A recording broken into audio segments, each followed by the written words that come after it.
আমাদের ভাইদেরকে উপর থেকে হেলিকপ্টার দিয়ে গুলি করে হত্যা করা হচ্ছে। এ এক নির্মম অরাজকতা এই দেশে নেমে আসছে, যার পরিপ্রেক্ষিতে আমাদের ভাইয়েরা 2 দিনের আলটিমেটাম দিয়ে সরকারকে এর বিরুদ্ধে ব্যবস্থা নেওয়ার কথা বলে 2 দিন আলটিমেটাম দিয়ে কর্মসূচি স্থগিত ঘোষণা করেছিল। কিন্তু তারপরও আজকে জগন্নাথ বিশ্ববিদ্যালয়ে গুলি হয়েছে। আমাদের সমন্বয়ক সহ 7 জন ভাইকে খুঁজে পাওয়া যাচ্ছে না। আসিফ মাহমুদ ভাই, আবু বাকের মজুমদার, আব্দুল কাদের এবং রশিদুল ইসলাম রিফাত, এদেরকে খুঁজে পাওয়া যাচ্ছে না। ওদের বাবা মা মর্গে তাদের সন্তানদের খোঁজ নিচ্ছেন, ডিবি অফিসে গিয়ে খোঁজ পাচ্ছেন না। এক থানা থেকে আরেক থানায় তাদেরকে ঘুরপাক খাওয়ানো হচ্ছে। এ কোন স্বাধীন সভ্য রাষ্ট্রে আমরা বসবাস করতেছি? আমরা এই জাতির কাছে প্রশ্ন রাখছি, আমরা প্রধানমন্ত্রীর কাছে প্রশ্ন রাখছি। 71-এ কি 30 লক্ষ শহীদেরা রক্ত দিয়ে আমাদেরকে এরকম একটা রাষ্ট্র উপহার দেওয়ার জন্য রক্ত দিয়েছিলেন? এই পর্যায়ে আমাদের যেটা আমরা দেখতে পাই, আমরা তো একটা যৌক্তিক দাবি নিয়ে রাস্তায় নেমেছিলাম। সেই যৌক্তিক দাবির জন্য কেন আমাদের 200 প্রাণ দিতে হবে? এই দেশের রাষ্ট্র ব্যবস্থার কাছে, সরকার ব্যবস্থার কাছে, শাসন ব্যবস্থার কাছে, এই দেশের বিচার বিভাগের কাছে, এই দেশের সংবিধানকে আমরা মাথায় রেখে আমরা প্রশ্ন করতে চাচ্ছি, একটা যৌক্তিক দাবি আদায়ে কেন 200 প্রাণ দেওয়ার পরে কেন সরকারের পক্ষ থেকে সংলাপের আহ্বান করা হবে? তার আগে কেন আহ্বান করা হয় নাই? কেন ছাত্রদের সাথে বসে এটা নিয়ে সমাধান করা হয় নাই?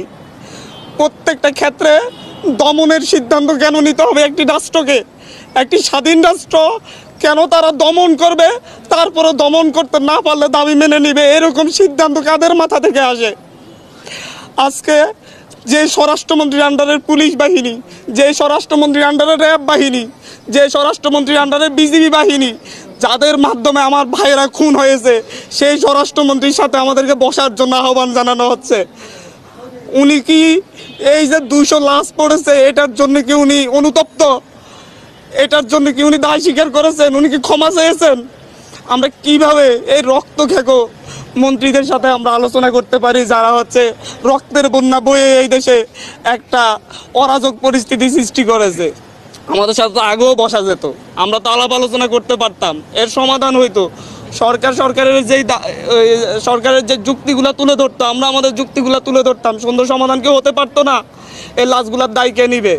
আজকে এখানে আপনাদের কাছে দাঁড়িয়েছি, অবিলম্বে আমাদের ভাইদের যাদেরকে গুম করা হয়েছে, যাদের আমরা খোঁজ পাচ্ছি না, তাদের অবিলম্বে সন্ধান দিতে হবে। 24 ঘন্টার মধ্যে সন্ধান না দিলে আমি আমার ভাইদেরকে নিয়ে আমি রাস্তায় শুয়ে থাকবো।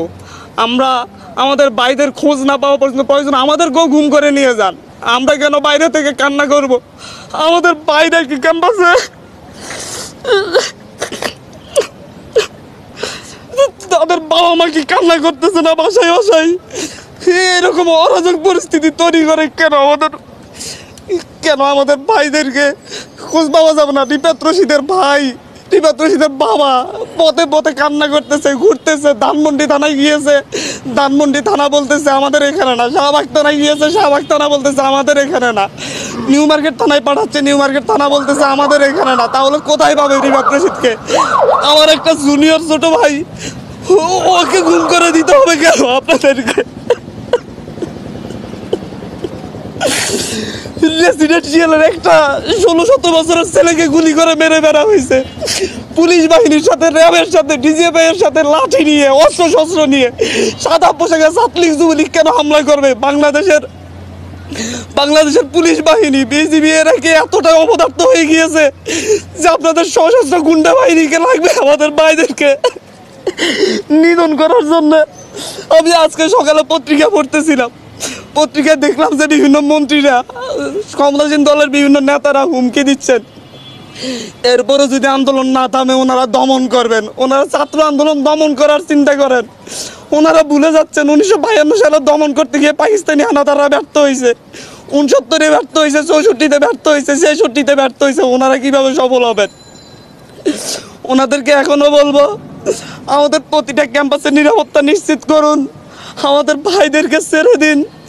আমি নিজে আতঙ্কিত। আমি এখানে এসেছি আমার জীবনের মায়া নিয়ে, আশপাশে ডিজিএফআই, ডিবির লোকজন ঘুরে বেড়া করতেছে। আপনাদের এখান থেকে উঠে যাওয়ার পর হয়তো আমারও আর খোঁজ পাওয়া যাবে না। এভাবে একটা সভ্য রাষ্ট্র চলতে পারে না, এভাবে কোনো স্বাধীন রাষ্ট্র চলতে পারে না।